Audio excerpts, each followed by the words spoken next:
morning, and welcome to the latest edition of the National Security Space Association's Space-Time Interview Series. We're glad you could join us today.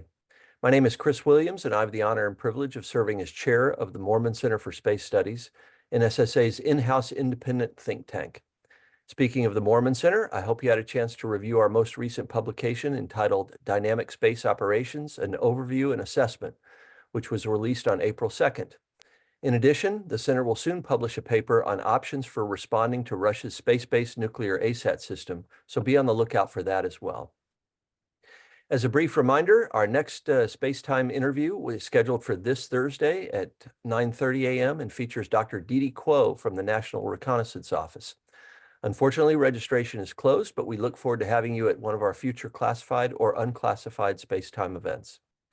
And as always, if you have comments or questions about the Moorman Center, its publications or activities, please contact me at chris.williams@nssaspace.org. I strongly welcome your feedback. Now on to today's Virtual Space Budget Series program.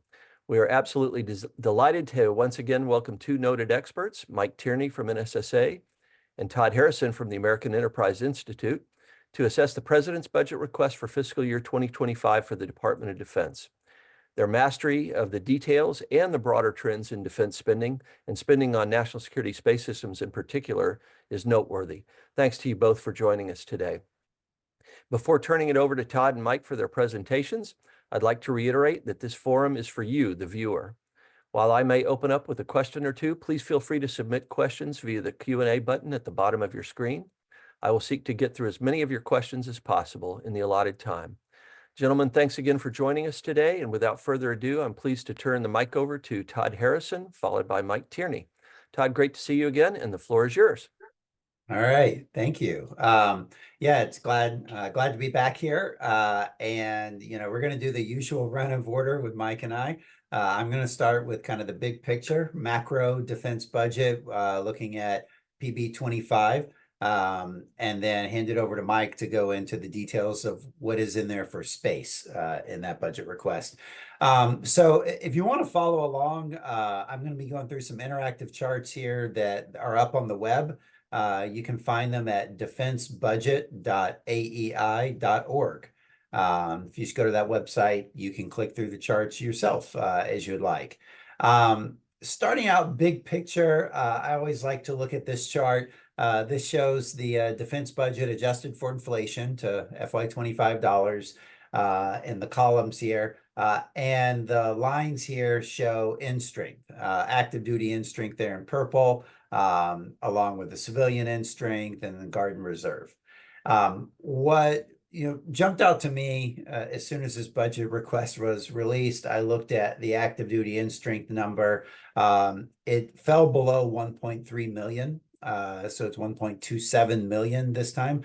That is the lowest active duty end strength that we've seen since the end of World War II.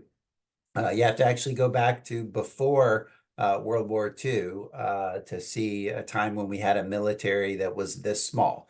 Now, it has been creeping down in the past few years. It's not been going off a cliff or anything like that. And then, what you also see, of course, is the defense budget itself. The base defense budget, obviously no emergency supplemental funding included yet.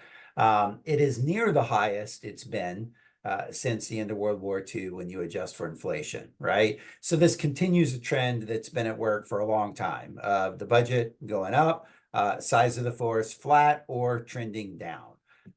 That's been happening really since the 1990s. That trend has been underway. If you look at it in more detail, what's going on long term, it's operation and maintenance costs that are eating up a greater and greater share of the budget. Of course, included in that is healthcare. So the cost of healthcare for troops is a big part of that.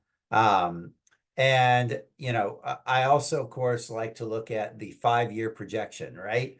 And so this chart compares the different FYDP projections and budget requests. The green lines that you see there, those are the FYDPs that were with Obama administration budget requests. And you can see that they were high the first year and then dropped suddenly in later years. That's because They did include war funding for Iraq and Afghanistan in the first year of the budget request, but it was not included in the 5-year projection. So that's why you see them fall off like that. The Trump administration are shown in the different shades of red. They started building in some projections of future war funding, but they also kept projecting that, oh, these things are going to wind down in the future. And so, they kept projecting the war funding would be coming down in the future. Of course, now we're past that point. We're completely out of both Iraq and Afghanistan, except for our small, soft presence in Iraq. And there's no OCO budget anymore. That's all rolled into the base budget now. So it's a much cleaner comparison. So the blue lines are the Biden administration's 5-year projections. It's interesting that the first Biden budget, as is often the case, it was very close to the last budget request of the Trump administration. The second budget moved up. The third budget moved up even higher, but the third budget request was flat with inflation. This budget request, you can see it's almost the same line, except the first year, FY25, is $10 billion lower. That is because of the Fiscal Responsibility Act that Congress passed last May, which put a cap on defense and non-defense parts of the budget. So the administration decided they would submit a budget request at the budget cap level for FY25, which, by the way, they don't have to. Those caps are only binding on Congress. They're not binding on what the administration proposes. But they decided to stick to the cap in the request. And in the future years, they're basically sticking to the same level of funding they had projected in the last budget, which is perfectly flat with inflation out over the out year period from 26 out through 29. Now, it's always interesting to me when you see a budget projection that's perfectly straight. That tells me it's artificial, that it's not something they built from the bottom up. This is not, they went through, they looked at their strategy, they looked at their force structure, their modernization programs, and this is what it all happened to add up to. No, this was top down. This was a budget-driven budget. Likely what happened here is Office of Management Budget said, hey, no, you're not getting any more money in the out years. You need to plan for perfectly flat with inflation, which is what you see here. Now, that then calls into everything else into the FYDP into question, because things probably were not adding up that way. So they had to artificially cut things in order to get it to look flat like that at the aggregate level. What do they cut? Usually that's going to be in operation and maintenance. So if you look at it by title here, you see that actually O&M is slightly higher than they had projected in the last FYDP. Now, that could also be artificial because the last FYDP had the same problem. They were constrained in the out years. So they were probably cutting some O&M out of there anyway. But this budget request is actually slightly higher in O&M. So let's look at MILPERS. MILPERS significantly lower. Part of that can be explained by the fact that they've had some real recruiting and retention challenges. And so the force has gotten smaller, not so much as a deliberate plan, but just as a matter of reality. We haven't been able to fill the ranks, haven't been able to fill all the positions that they were planning on. And so they've scaled those projections back. And so there is a significant reduction in MILPERS compared to the last budget request. Of course, what a lot of folks in industry are interested in are the acquisition accounts. So RDT&E, that's the research and development part of the budget.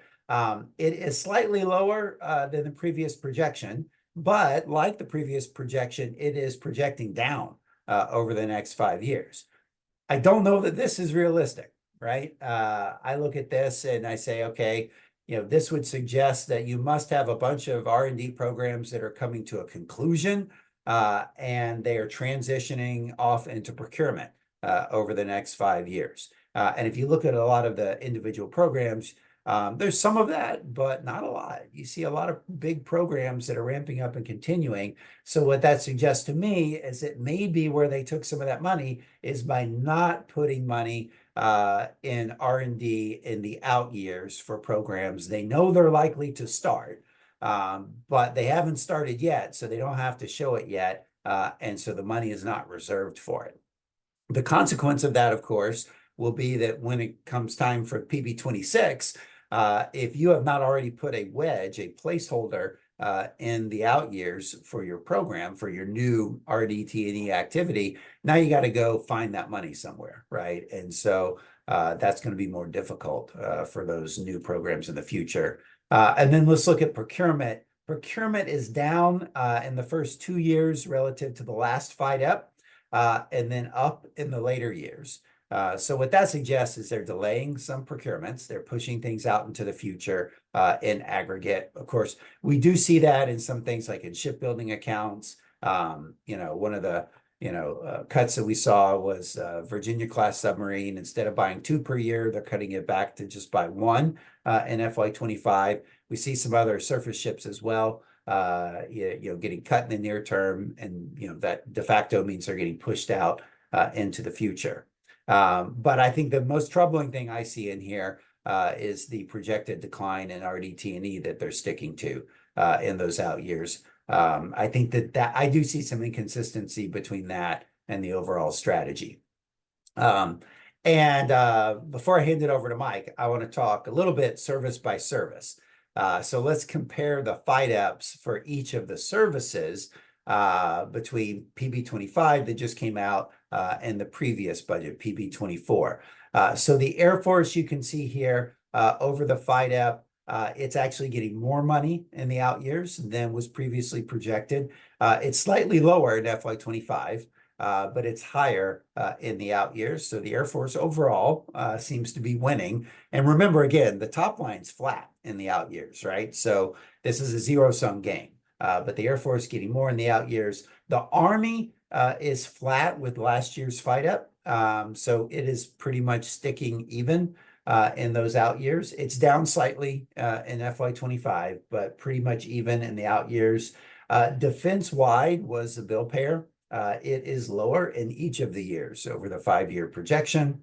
The Marine Corps, also a bill payer. It was down pretty significantly compared to what was projected in last year's budget. The Navy was a winner here. In FY25, it's very close to last year's projection, but in the out years, it is significantly higher. The Space Force is kind of like the Army.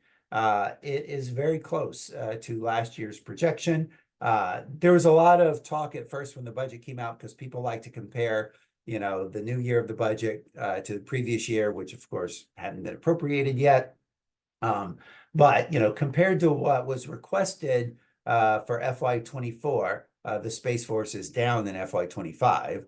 Of course, compared to what the Space Force had projected for FY25 in last year's budget, compared to what it actually got in this year's budget, it's actually almost exactly the same. It's slightly up, in fact, like $100 million higher than was projected in last year's FIDEP. And of course, it tracks very closely to that in the out years as well. So, the Space Force is not really gaining. It's not falling relative to what had previously been projected. They're just kind of sticking to last year's projection. Now, in one sense, that shows kind of a maturation of the service and the budget process. On the other hand, though, it means that the Space Force is not growing in priority as it had been in previous years. The priority is shifting more towards the Air Force and the Navy in the budget. The Space Force is kind of where the Army is, of kind of just holding its own at this point. So with that, I'm going to pause there and hand it over to Mike, and Mike can take us through the details that are in the Space Force's budget. Thank you, Todd. As always, an amazing setup and very much aligned with what we had found kind of in our analysis. Really just looking kind of at the space portion of what you just went through. We're in a different landscape than we've been previously, and I look forward to kind of getting into the details of that. But first, I just want to, this is a relatively small event by, even NSSA standards, but I did want to thank folks at the outset here. Just a quick thank you to the team at Velos, Lior, Will, Abe, Wolf. The slides that you see here are generated by their hard work on, processing all the budget data. The NSSA team, Chris, Matt, Danica, Steve, as obviously it's a small event, but thank you for putting it on. Todd, this is either our 7th or 8th year, I didn't actually count, of doing this together. Your continued support means a lot to me and us. But the viewers as well. I mean, every time we put this out, it's usually with relatively short notice to the broader market, but we always get tremendous support each year. So I did want to, at the outset, thank everybody for tuning in as usual. Next slide, please. So as Todd set the landscape, right, we are in a defense top line that is constrained by both, the Fiscal Responsibility Act and just the overall general trend that Todd walked through. And Space Force is, as Todd alluded to, no special child and is subject to that same Fiscal Responsibility Act top line, and we're starting to see the impact thereof. For years we've been doing this. Every year we were excited to talk about the large increase in the Space Force budget and the overall DoD space portfolio. But this briefing and this particular fiscal year transition from 24 to 25, as Todd very well pointed out at the DoD macro level, is certainly an inflection point for the Space Force. We are now entering a period, at least it looks as though, of leveling out, focused on sustainment and readiness, rather than the kind of year-over-year growth that we had seen that comes naturally with standing up a new force. As Todd alluded to, this first 2%, so the budget for the Space Force is either 2% above or 2% below, depending on what you look at it. So it's 2% above what they ultimately were appropriated in FY24, but it's 2% below what they requested even last year. Whereas in prior years, we're talking about growth in, $4 to $6 billion, $8 billion year over year in the request organic to the Space Force and the space portfolio. We're not seeing that anymore. Whether it's 2% above enacted or 2% below last year's request, it's basically level, right? We are not seeing what we used to see, which was continued increases. That is the biggest takeaway. That's the bottom line up front. Everything that kind of comes from the rest of this briefing kind of reinforces that message. Frank Kendall, the Secretary of the Air Force, has acknowledged this, that there were trades that had to be made in the budgeting process to look at focusing on sustainment and readiness in the context of the Fiscal Responsibility Act. So we're kind of in a new landscape of leveling off. That's not to say there aren't exciting new things in the budget to look at and talk about, but generally speaking, that is the big trend. There are new programs. These are, not 100% necessarily new starts. They may have kind of existed in other places as projects or activities, but these are new, kind of top line initiatives for the Space Force. There's a new PTSG, Protected SATCOM program. There was some activity that I think the market and the viewership is interested relative to space access, mobility, and logistics, on-orbit space mobility and logistics types of activities. Actually now have some discrete investments and budget activities in this request for the first time. And you see a new line for in O&M inside of the Space Force for cyberspace activities, which when we get into the context of things like the role of commercial inside of the broader space portfolio, you'll see an alignment. Information assurance relative to commercial is a major priority for the Space Force in assessing where the vulnerabilities may be. So no surprise that in this budget request, we see a new O&M line for basically to focus on those types of activities. Next slide, please.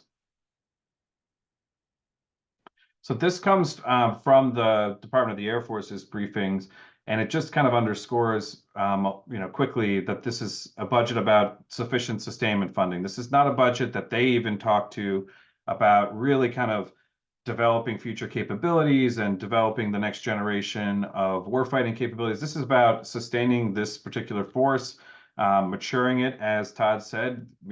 Space Force is now no longer a child service. They're a grown or at least young adult.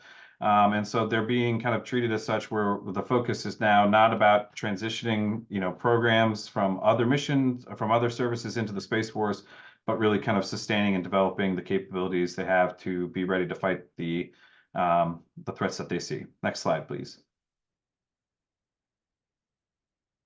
So a little bit on methodology. When we look at the Space Force, when we look at the space budget, obviously the large portion of that with the stand up of the Space Force is inside of that service, inside of the United States Space Force. But there are still activities outside of that bucket that we still track inside of the broader DoD space portfolio. And those are activities now that we are this far into the establishment of the Space Force that are not likely to transition over, right? These are the activities that the department has identified as organic and staying inside of the individual services and need not transition over to the Space Force. So folks like the Missile Defense Agency have an important role in developing the payload for the Hypersonic Ballistic Tracking Space Sensor, the Hobbits program. DARPA continues to have, a space programs and technology line that is robustly funded and continues to do advanced development and technology activities. The Army does have a little bit of space activity still, primarily in the tactical kind of realm for small sat activities and comms. And then Air Force, even though it's the parent to Space Force, and you would think that there would be just a natural shift over of all of the space money into the Space Force budget, there still is, for whatever reason, some organic, definitely space lines that are still inside of the Air Force budget. So we track those. A lot of the stuff that supports the combatant command resides still at the Department of the Air Force level. Next slide, please. So again, this will give you a sense of a little bit of the trend, and I'll go a little bit further back than what's on the slide here. But the request for Space Force, which is the second line here, is $29.6 billion in FY25. Back in fiscal year 21, that number was $15 billion, right? So all things considered, in a 4-year period, we've gone from $15 billion to $30 billion. We doubled the Space Force budget in a period from fiscal year 21 to 25. So that's a positive story overall. But the year-over-year increases that led to this, right, was in fiscal year 21, it was $15 billion. Fiscal year 22, $18 billion, a $3 billion increase. 23, $26 billion, another very large increase. 24, a $4 billion increase to get us up to the 24 requested number. So of 28 billion for Space Force. All of that year-over-year increases, 4 billion, 5 billion, 6 billion, gone, right? We are now in a request year where instead of billions and billions of dollars of new funding over the prior year request, we are basically straight level, as Todd very, very well articulated and displayed on his slides. The Space Force, which used to, in those environments in fiscal year 21, 22, 23, it's not like we were, drinking from a spigot that was flowing with dollars from Congress. Space Force was getting, a little bit of unique treatment overall inside of that context as a new service that was standing up. That has now eroded to the point where now all of the transition of funding from other services into the Space Force has kind of occurred, and we are now kind of at where we are at, right? There's no more, at least as projected in the 25 request, major increases on the horizon even. Next slide, please. So we track the budget by portfolio. Again, this is, predominantly on the Space Force side, where these mission areas that you see here are not provided to us by the Department of Defense. This is kind of our way of grouping the individual program elements into kind of a manageable mission area focus so that we can look at them kind of on a portfolio basis, as you see here, and see where the money inside of the 29 billion for Space Force is really centered, from a center of excellency standpoint, right? Where's the predominance of the funding, but then also look at it relative to trends over time, right? How is the space sensing portfolio changing? How is the comms and PNT portfolio changing? Again, this is something that's not provided to us by the department. I will take this opportunity to say that in the FY24 appropriations report from the House Appropriations Committee Defense Report, included a provision that said in the FY25 budget submission, this budget submission, they needed to include a supplemental budget exhibit that organized the space portfolio by mission area. I have not seen it. It was a supplemental. It was very explicitly in the language not to replace the organic budget materials that we generate this analysis from. And so I didn't see it. I haven't seen it. It's probably out there somewhere. Certainly kind of at the, provided to the professional staff. If anyone has it and would love to share it with their friendly local space budget nerd, I would love to see that and validate some of our kind of, groupings here. It's never easy to put a line into a, program element bin, because sometimes they have cross mission areas, right? So I'd love to see how they're doing it. And I will also say that when the appropriators provided that guidance, they said, that might provide budget flexibility in the future if we can work together to identify that this works. Then you can request 1.3 billion, or 4 billion for comms and PNT, and have the flexibility there within that mission portfolio, you being the service, to kind of adjust, with obviously reprogramming notifications and such, but it would provide a lot more flexibility. So that's something I hope that we do see kind of coming out of this cycle, one way, shape, or form, is that supplemental budget exhibit. But again, looking at the numbers on the right, this is comparing the 25 requests at a portfolio level to the 24 enacted. And you'll see that, some of the portfolios are getting large increases. Some of them are getting pretty substantial decreases. All of this will be explained kind of, on an individual portfolio basis in future slides. But the general net, right, is very level off. And there isn't a ton of sustained growth in the out years projected, as we will see kind of at the portfolio level. Next slide, please. So this is looking at the FIDEP. Now we had to, I don't know how Todd does it, but we normalize this in the sense that in the 25 requests, the Space Force provides a very large number for classified RDT&E that is included in the RDT&E kind of FY25 number that we provide, but they don't provide a FIDEP for the classified RDT&E line for Space Force, nor are there, FIDEPs provided for O&M lines. So what we are looking at is the reduction there too, right? A common ground of what everything that has a FIDEP inside of this analysis kind of grouped together and looking at it at a portfolio level. It should look very familiar to what Todd briefed, because, when you normalize that and you just look at things that have a FIDEP, you are seeing a very, very clear story that there is not this, out year injection of funds. This is a projected, leveling off and sustainment of funds, at least as articulated in the 25 request. What I think is important also to note here about some of the appropriations language in FY24 is that the fiscal year 24 Defense Appropriations Report also basically said explicitly, you are not, Space Force and Department, adequately reflecting in your FIDEP the necessary investments for the architecture in space that you are requesting in this budget, right, that they were doing in FY24. We encourage you in the future budget submissions to properly reflect, what your architectural investments cost in the out years.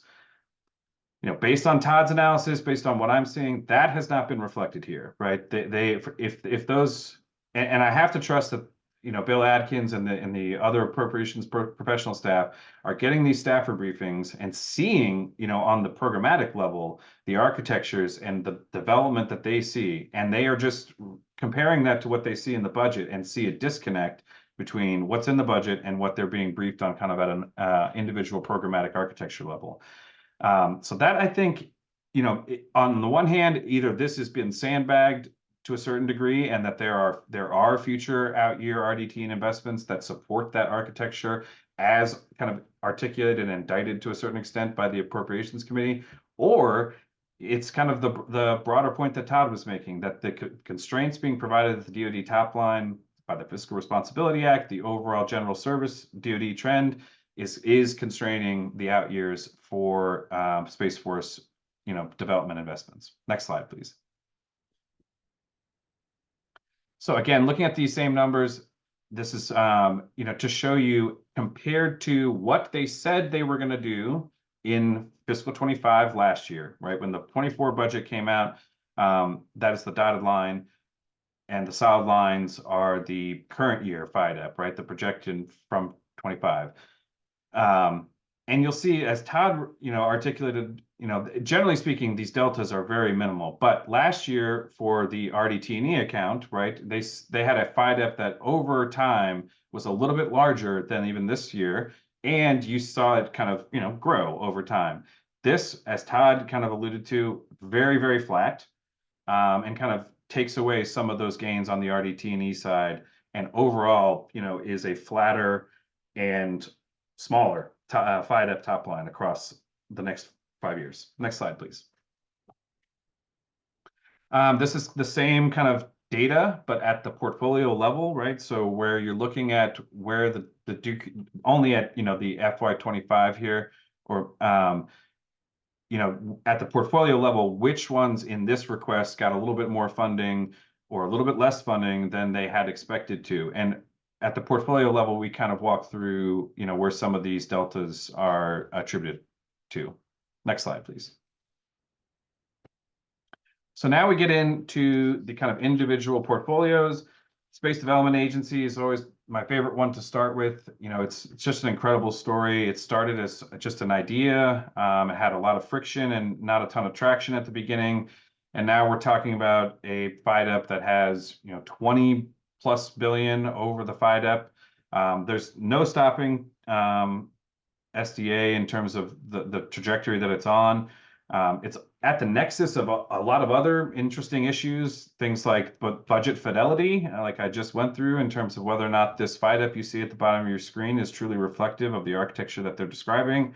The use of commercial inside of the space portfolio in general is always been a kind of a tricky issue in Space Development Agency, whether or not and the degree to which it actually is commercial. Where it started intended to be very commercial, maybe is not as commercial as some commercial folks would like it to be. And it's also at the nexus of shared access to space. As you see here on the bottom bullet, SDA has to procure their launches through the National Security Space Launch Enterprise. Originally, they had sought the approval to do things like delivery on orbit by commercial providers. But that was explicitly shot down by Congress, who had invested so much equity into the RD-180 divestment that they wanted the Space Development Agency with this architecture to procure its launches through that enterprise. So it's just a gigantic program. Right now we're predominantly in the kind of Tranche 2 activities. This has a missile warning, missile tracking, and transport layer. But we start to see in this budget request, the future Tranche 3 tracking layer, initial design requirement funding, that kind of stuff being developed inside of this budget request. Next slide, please. Comms and PNT on a year-to-year basis, kind of comparing enacted or even requested, to 25 to 24 requested or enacted. It sees a pretty substantial increase, and that's largely attributable to a ramp up in PT and ESS, Evolved Strategic SATCOM. This is the platform and capability that will be the replacement to AEHF, or is the replacement to AEHF, and provides kind of the strategic level of communications. You're talking about nuclear, protected command and control comms. That has a substantial increase. But that's generally, kind of nothing majorly new. That's just an increase in like the program activity. There is a brand new program inside of the comms portfolio in FY25 for PTSG. This bubbled out of the Space Warfighting Analysis Center, SWAC's force design, identified a gap, and identified almost a quarter of $1 billion that is new in the 25 request for that initiative. But the Space Warfighting Analysis Center, SWAC, this illustrates how important, how much of a role they play, not just on this comms investment, but generally speaking, a lot of what I've heard in this request and the prior year request was things were on the cutting table, right, to make it through into the budget or not. And SWAC was very integral in pushing a lot of these things across the finish line. So they continue to be, a center of influence in this nexus of activity germinating itself into the budget. Next slide, please. Space sensing, this used to be, frankly, before Space Development Agency, this was like kind of like the poster child of the budget for Space Force, because it just was such a large portion before Space Development Agency kind of even overtook this. But this is the next gen OPIR system. This is the government-owned, government-operated overhead persistent infrared radar capability. Generally speaking, there's not a ton of like new news here, in the sense that there are minor adjustments year over year, but in total, the program is moving forward kind of as projected. Next slide, please.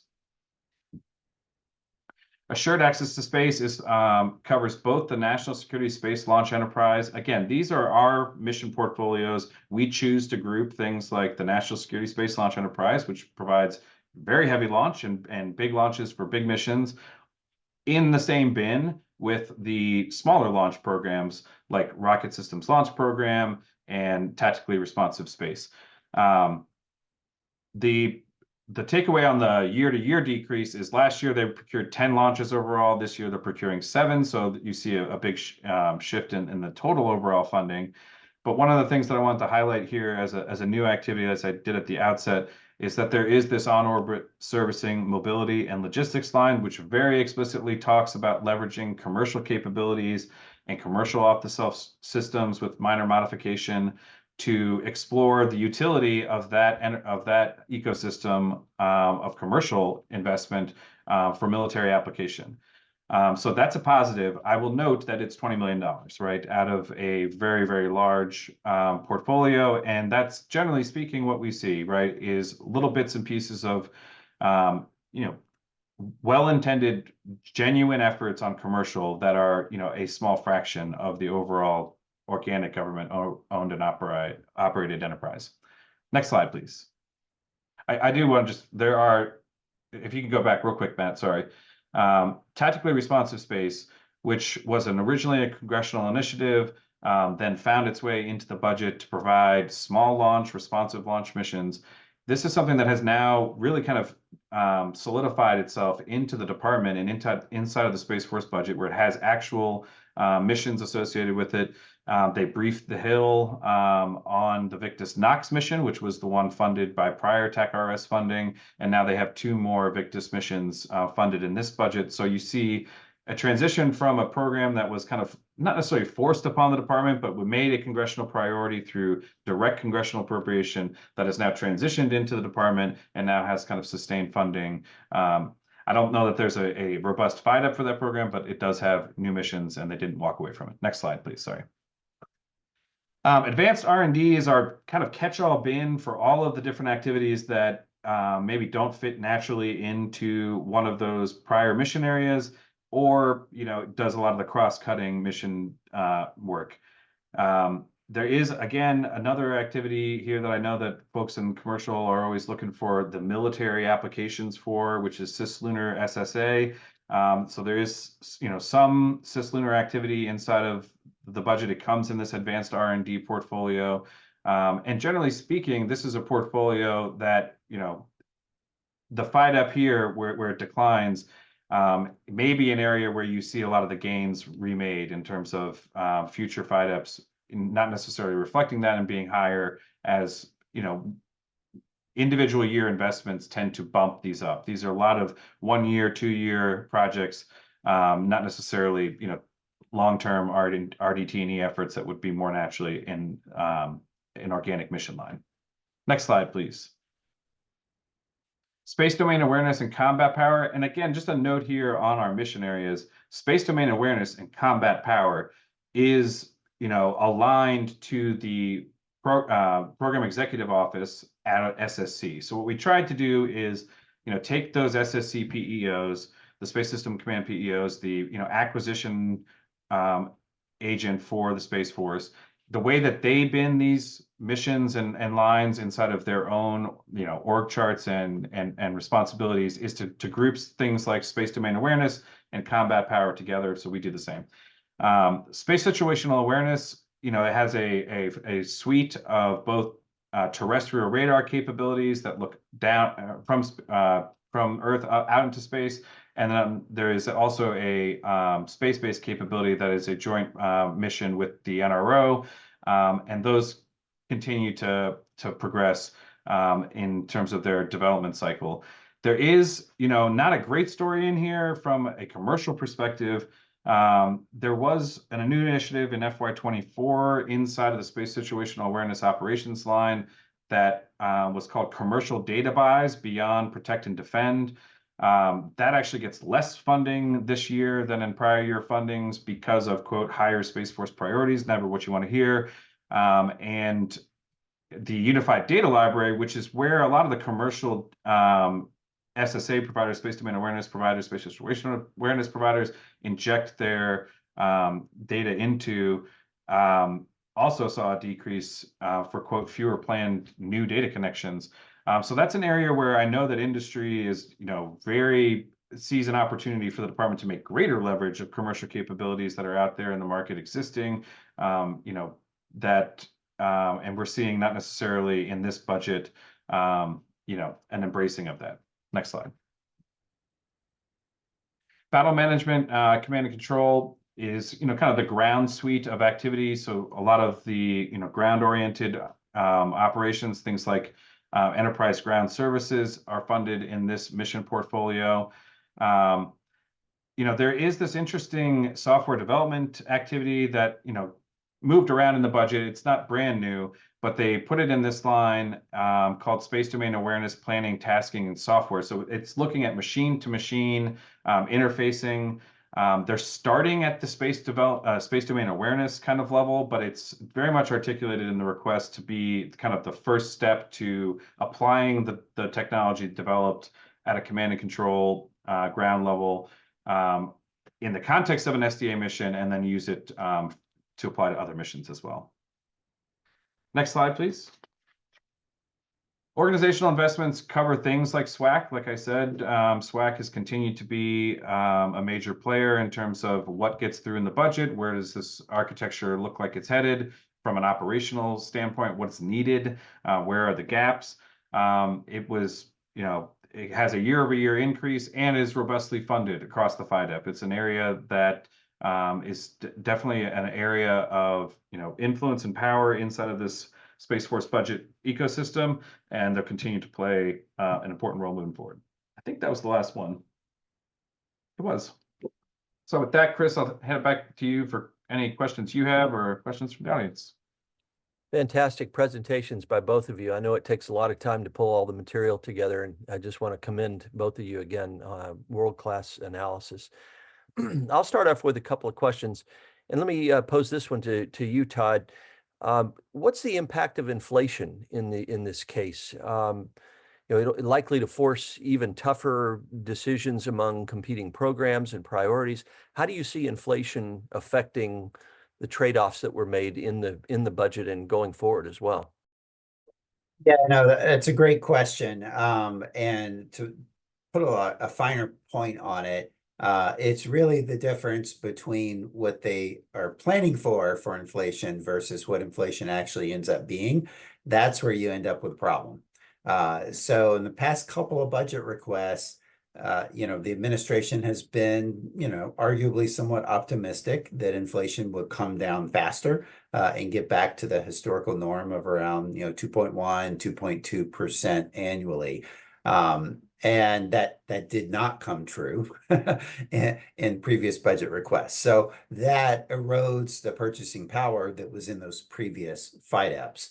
In this budget request, they're doing a similar thing, although I have to say I don't think that their inflation expectations are likely to be off by as much, because inflation already has come down into the neighborhood of 3.5%.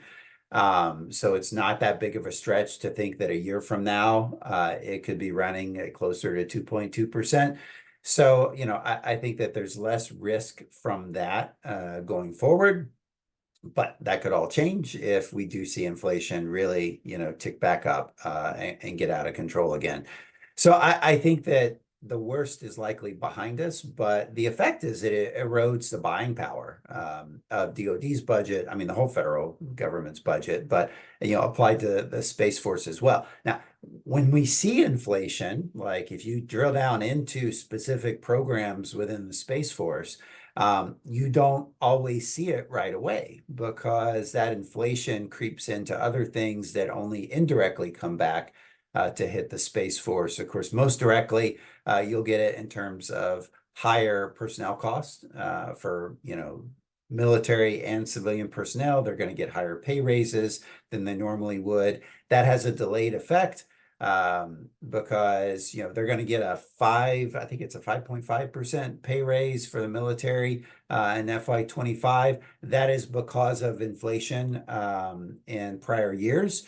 That is now catching up in the employment cost index. And so that's going to end up going to the troops. So there's that delayed effect. Also, there's a delayed effect in industry. When industry sees the effects of inflation, when their labor force gets more expensive, when their materials and components and, all the way down their supply chain, everything gets more expensive. It takes time before then that gets reflected in the way that they bid on contracts, especially in fixed price contracts, right? Unless you've got a clause that allows you to adjust for inflation, the companies are gonna, when they bid, they're taking that risk. And so when they bid wrong, they have to eat that. And so, that's something that I think companies, 2-3 years ago, might not have been as cognizant of as they are going to be going forward, that they've got to price in that risk of future inflation. So, there are delayed effects. We'll see more and more of this creep in and erode the purchasing power of our defense dollars.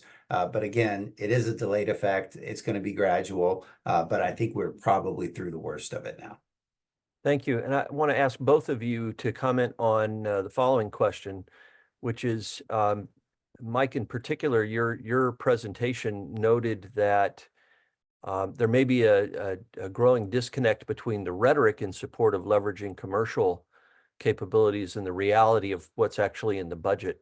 Would each of you address that from your standpoint? Where does that manifest itself most, and what do you see as sort of the biggest missed opportunities here, if you will? Yeah, I mean, I think everybody's attuned to this, particularly because, the DoD and Space Force both issued some publications and policy documents making kind of a clear articulation that adopting commercial and finding the ways to leverage commercial inside of the space enterprise is a priority. So there's a natural question about, is that reflected here in a earnest way, in a unique way in the 25 budget? And I think it's not, and it's too early, from the DoD's perspective. I think they would say it was too early to necessarily be ingrained in this budget request, kind of systemically. That said, I wouldn't anticipate like next year's to be anything, markedly different on the commercial front, because the department continues to kind of view commercial space capabilities through a particular lens, and it's not the same lens that commercial sees itself, right? Which is that commercial looks at the enterprise and sees missions and platforms that they feel that they can do adequately, as good, if not better, than the organic department systems.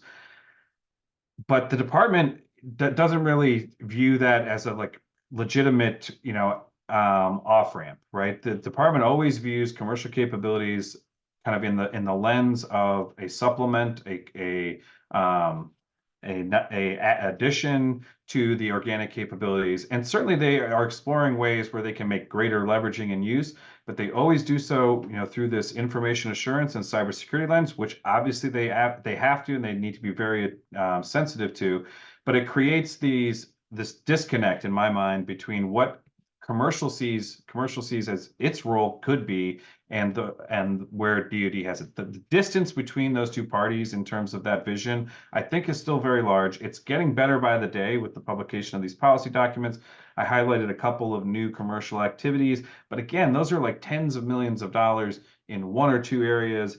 And never are we talking about a commercial capability coming in and supplanting or replacing any of the organic government capabilities. And even in the context of something like a space development agency that started with kind of commercial ideas, kind of merged away from that to a certain degree. Todd, what do you think? Yeah, no, I completely agree with what Mike said there. And I'll tell you, I get incredibly frustrated that year after year, like I keep hoping to see a line in the budget for leveraging commercial space-based ISR. There's so many companies out there with such great capabilities that could really benefit the joint, warfighter.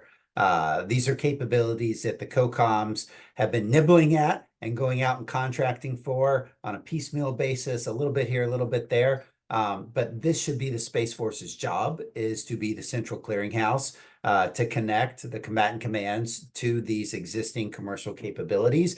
Because quite frankly, the Space Force doesn't have this capability yet.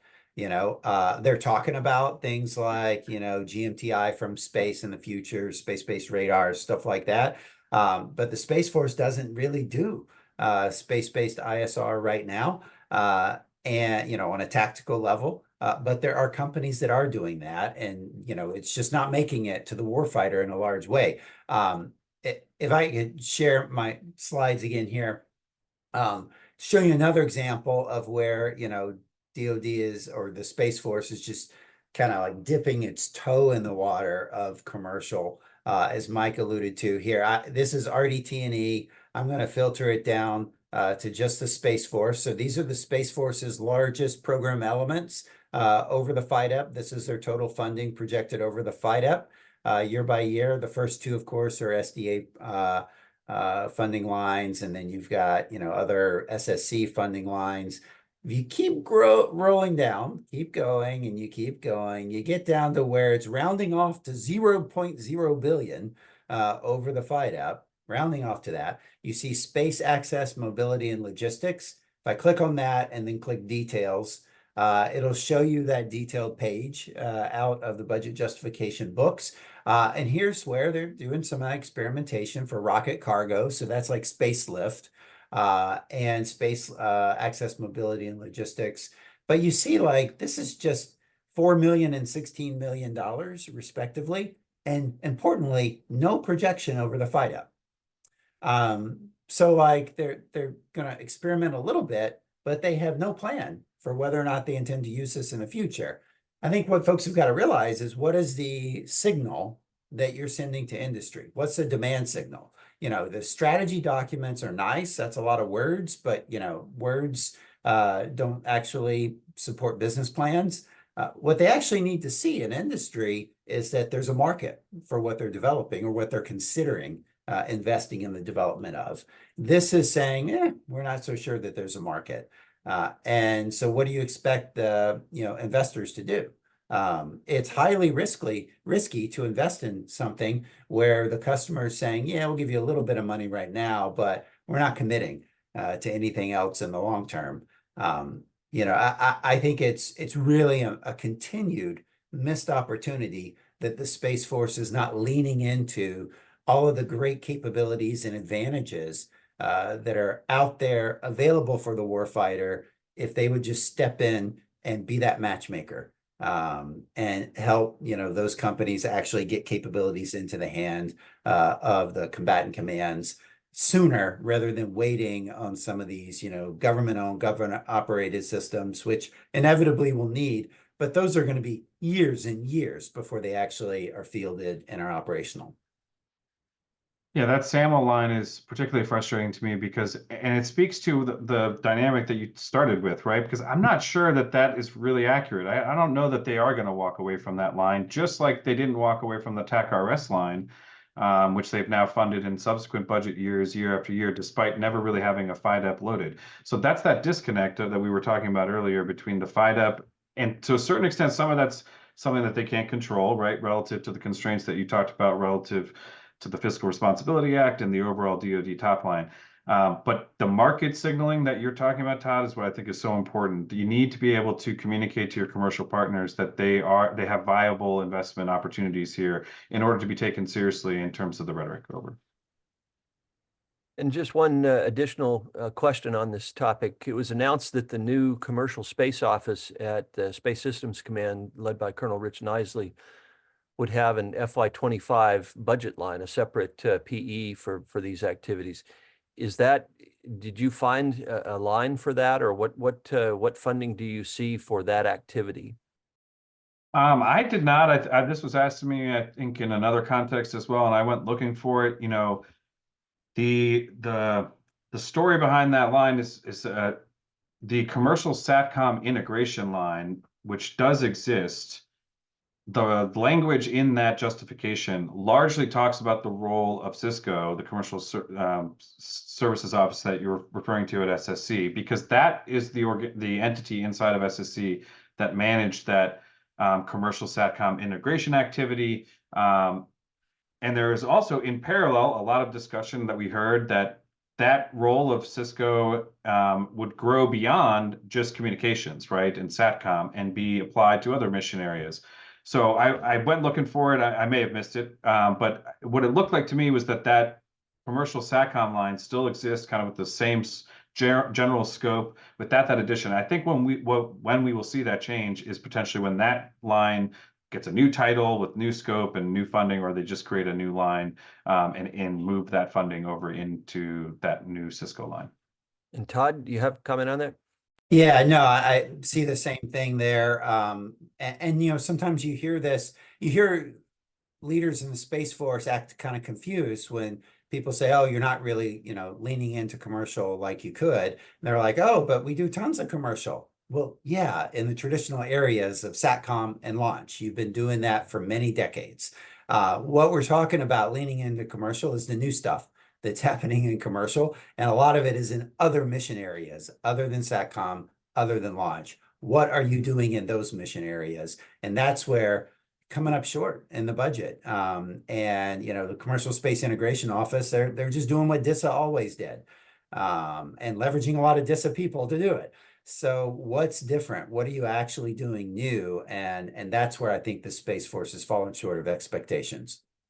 And I think similarly, like a disconnect to a certain extent is to a certain extent, I feel like DoD views commercial as almost like an on-off switch. And I think there's a lot of ground that needs to be made up from commercial and communicating to the department that what we're really talking about is assessing the appropriate operational risk and factoring in whatever that is, but not using that as a non-starter to adopting and leveraging commercial when available, but appropriately balancing the operational risks of leveraging commercial with its added capability, with its cost effectiveness, to be a true partner in the mission. I will say that the documents that have come out talk to the need for the department and the Space Force to figure those things out, right? So A, that's a positive thing, but B, I think that alludes to there's still going to be time, right, where there's going to be a continued lag between when the department figures out how to do this the way that they're comfortable with, and we start seeing it in the budget. Yeah, I'm going to go ahead, Todd. Yeah, I would just add one more thing. The alternative here is if the Space Force doesn't do this or continues to drag its feet, is that I think it's inevitable that the COCOMs are just going to go around them, right? And do you really want to be in that situation where the COCOMs can get the space capabilities they want, you know, tactical ISR, you know, directly tasked from users in the field, directly downlinked to users in the field? Do you want them getting that not through the Space Force, or would you rather them get that through the Space Force? I mean, that's why we have a service that's devoted to space, is to centralize those kind of activities. And so, you know, if you're too much of a barrier and, you know, too much hand-wringing is going on, folks are just going to find a way to work around you. And it's happened in other areas, right? You see the combatant commands going out and getting commercial airborne ISR, not through the Air Force, not through the Army, because they're not getting the support that they need. And so they'll just go out and contract for it separately. You could see that increasingly happening with space-based tactical ISR as well. Thank you. And I'm going to blend a couple of questions from the audience here. One is, in your opinion, can the Space Force adequately perform its mission on essentially flat budgets in FY25 and the out years? Where does the lack of sustained budget growth hurt the Space Force the most? And then tying it to specific contingencies, where will that affect where and how will that affect our ability to deter aggression in the Indo-Pacific region and in Europe? And Todd, you want to go first, and Mike, you follow up? Yeah, I'll start with the first part of that question. I think the short answer is no. I don't think we can continue with a flat, with inflation Space Force budget because, we're trying to get into new mission areas, and the Space Force is trying to get to more advanced capabilities, more resilient capabilities. It is going to cost more. A good example of where I think the full cost of the programs that are in the pipeline now is not yet reflected in that basically flat budget in the FYDP, is with the Space Development Agency. Their funding right now is almost entirely in RDT&E lines. They do have a line in procurement for launch, but the missile warning tracking layer and the transport layer, at some point, very soon, they should be transitioning from R&D funding into procurement funding. And those constellations, because the satellites will have a notional lifetime of like 5 years, they will require sustained funding to keep the constellations viable, right? So where is that? It's not in the budget request yet. That needs to be in there in the future years. And so I think we're going to have growth to make that possible. Yeah, and Chris, I would say I turn back again to the House Appropriations language that basically, they have the best view, I think, of the programmatics at the operational level and the investment level. And they are telling us, the taxpayer, and DOD and Space Force, what you are saying you're going to go build is not in your FYDP. So they cannot be level, right? If they want to do what they want to do, as Todd alluded to, that it cannot be done in a level budget environment. This is, speaking to the broader challenge of, this is not a Space Force only problem, right? This is a Fiscal Responsibility Act and a DoD top line issue. But generally speaking, yeah, I don't think that they can do it. And I think it hurts them most, to a certain extent, not putting these things in the FYDP where you have there's no drawback to a certain extent in my mind of putting that money in the FYDP and showing Congress that you are hearing them and putting the investments where they are going to be. I think it hurts them with the appropriators if they continue to have this, sandbagged approach to out-year funding. And speaking of reaction in Congress, I wanted to ask you both, pull out your crystal ball here for a moment. What's your expectation as to how Congress will react to the budget, both at a macro level? Do you think there'll likely be significant increases in the defense budget, for example, or additional supplementals that will help fill the gap, if you will? And then more particularly with respect to specific programs within the Space Force. Todd, you want to go first? Yeah, my crystal ball says it's too hazy. Ask me after the election. But, with that said, it would be a steep uphill climb to get the budget caps in the FRA, either, changed or amended in some way for FY25. So I wouldn't count on that. Especially it is complicated because the administration submitted a request at that level, which puts, the military in the position of defending this level as being, adequate for what it needs. So I think if I step back, in the politics, if you could separate everything else out and just get a straight vote in Congress on the defense budget, you would have a large majority supporting an increase in FY25 well above the request in both chambers. Of course, that's not the way our political system works. And I don't think you'll get to a vote like that in the House. So yeah, it's not happening unless there's a big shakeup in the election. And, we should count on the fact that this budget, defense appropriations are not going to be enacted until well after the election. I would actually guess probably not until March of next year. I think we're going to be under a long CR again. And you know, my crystal ball then says if the House is still in Republican majority control and the Freedom Caucus is still holding, you know, a gun to the head of the speaker, it's not good for defense. The Senate is fine either way. I think that they support defense. You know, we support a modest increase in the defense budget. But I really think it comes down to control of the House. And if the Freedom Caucus is still, you know, pushing like they are, it's not a good environment. Totally agree. The pathway to adjusting a statutory cap for 25 is not easy. I think that is going to continue to be the constraint. I will also point out and use this as an opportunity to point out that as much as the Congress has been supportive of the Space Force overall, right? They were the original kind of, not original, but obviously Representative Cooper and Lamborn, Representative Cooper and Rogers had a major role in getting this started back in 2016, 2017, the Trump administration then adopted. But for all that support from Congress and the general support you hear, I think it's 2 out of the last 3 fiscal year appropriations, or maybe it's 2 out of the last 4.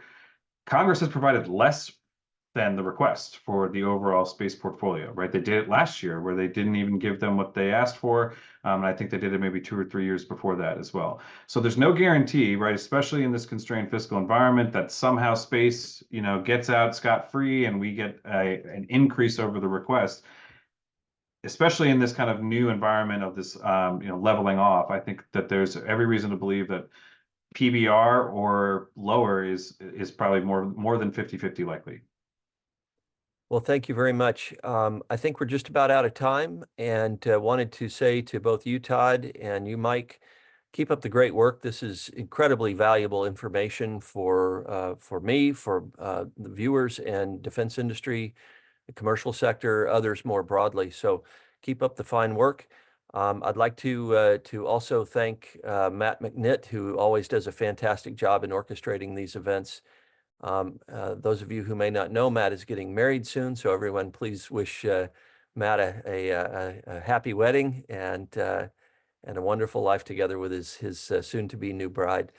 So thank you all for joining us today. Please stay tuned. And again, to Todd and Mike, hats off to you. Great job as usual.